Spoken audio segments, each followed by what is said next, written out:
It's quite the storm we're having. Seems Fimbulwinter's here to stay. It will pass, though. All things do. In the meantime, how about a story while we warm by the fire? Odin's filthy spies. That old man sees more now than he did when he had both eyes. Ah, one of my favorites. It's a story of adventure. A father and son working together to overcome insurmountable odds, setting in motion the greatest war the 9 realms have ever seen. I'm getting a bit ahead of myself. Let's start from the beginning. There once was a god from a far-off land who settled in Midgard, disguised as a man. He started a new life, had a wife and a boy. They were happy together. In peace, they found joy. His wife passed away. Kratos mourned with his son. But where one journey ended, a new had begun.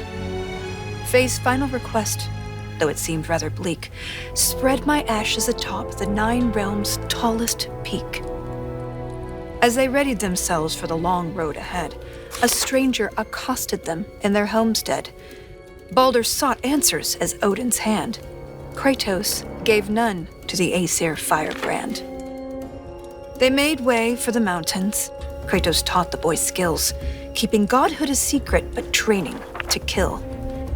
Gods were always in danger, this Kratos knew, but secrets, he'd learn, could harm the boy too. They found Mimir in a tree, punishment for his wrongs, so they lopped off his head, and they brought him along. Mimir held ancient wisdom and knew the lost god of war. He warned, tell the boy, but Kratos ignored. No, now hold on a minute. Is that all that's in there about me? Something to add? Actually, yes, I do.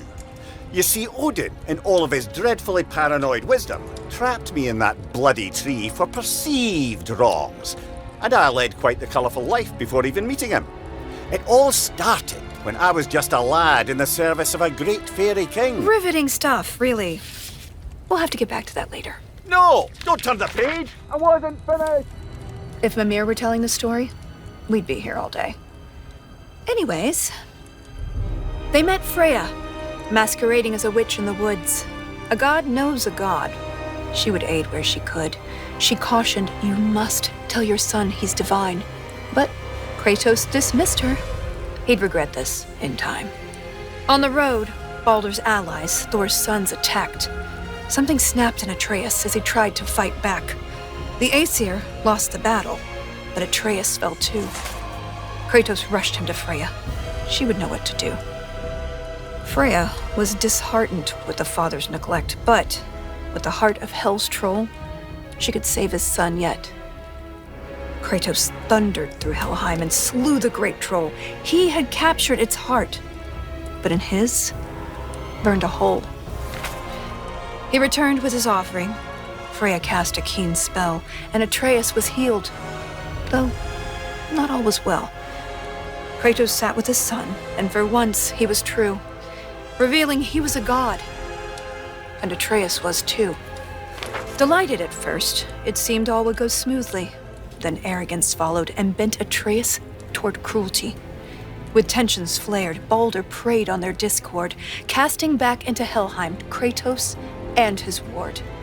In Helheim, they learned Freya caused Baldur's plight. His mother's ill-conceived curse robbed his life of all light. They emerged from the realm as they neared journey's end, but Baldur appeared and attacked once again.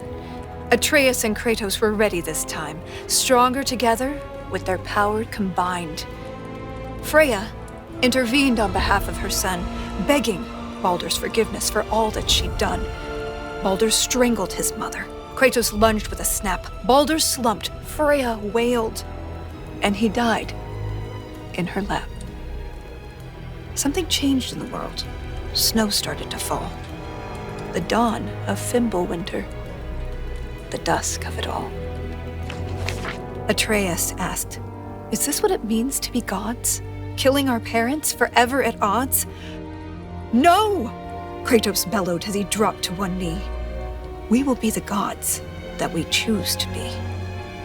Finally, together, they reached the great peak, finding Jotunheim's temple, the giants' retreat. A prophetic mural showed the life they had led. The boy's mother was giant, they learned as they read. Atreus walked to the cliffside. Kratos eyed the wall slowly. Beneath the boy's picture, a name was etched. Loki. They scattered her ashes and watched as they lifted. Over rolling red hills, the wind danced, and it drifted.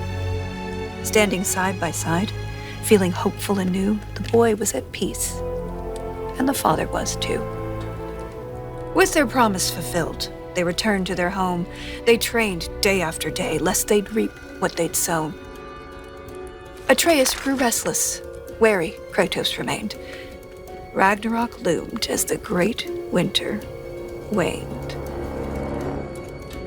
Don't tell me you're thinking of stopping here. Things were just getting good. Well, I suppose we could go on a bit longer. An excellent idea. This is the most dramatic part. On second thought, perhaps we'd better cut it short. It seems that we're out of time.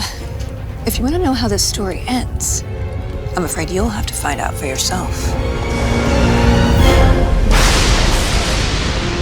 Until then.